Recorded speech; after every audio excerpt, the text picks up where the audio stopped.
আরে আল্লাহ রে চাপো চাপো সবাই চাপো বাবা ভাগো ভাগো আয় হারালো না রে ফ্যাসু আয় হারালো না আয় হারালো না রে ভাই আমরা ওই সাধারণ জনগণের ফোন প্রাপ্তি সংবাদের মাধ্যমে জানতে পারি যে এখানে একটা প্রাইভেট কার আইল্যান্ডের সঙ্গে ধাক্কা লেগে আগুন ধরে যায়। আমরা তাৎক্ষণিকভাবে আমাদের হাইওয়ে থানার টিম দ্রুত এখানে ঘটনাস্থলে পৌঁছাই।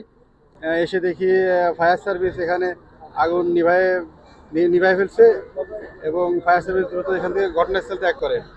পরবর্তীতে আমরা এখানে এসে জানতে পারলাম যে আইল্যান্ডের সঙ্গে ধাক্কা লেগে আগুনের সূত্রপাত এবং গাড়িতে যাত্রী ছিল মোট 5 জন, ড্রাইভার সহ 5 জন।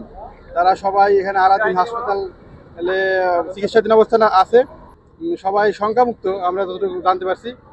এখন এখানে আমাদের ওই রেকার দিয়ে গাড়িটা নেওয়ার ব্যবস্থা করছি এবং রাস্তা সচল আছে। আমরা পরবর্তীতে হাসপাতালে গিয়ে রোগীদের অবস্থা খোঁজখবর জানতে পারবো এবং আপনাদের পরবর্তীতে আরও বিস্তারিত বিষয়ে জানাবো। আমরা দেখলাম যে গাড়িটা উল্টে পড়ে গেছে, পড়ার পরে সামনে থেকে আগুনটা বেরোইছে। আমরা এই গেটগুলো সরিয়ে লোকগুলি বাইর করছি, 5 জন লোক আমরা বাইর করছি। সবার অবস্থায় অনেকটা ব্যথা পাইছে, তবে অনেক বেশি না আর কি। আমি পুরুষ মানুষ পাইছি, সব এর হবে 40, 45, 50, 35 এরকম হবে।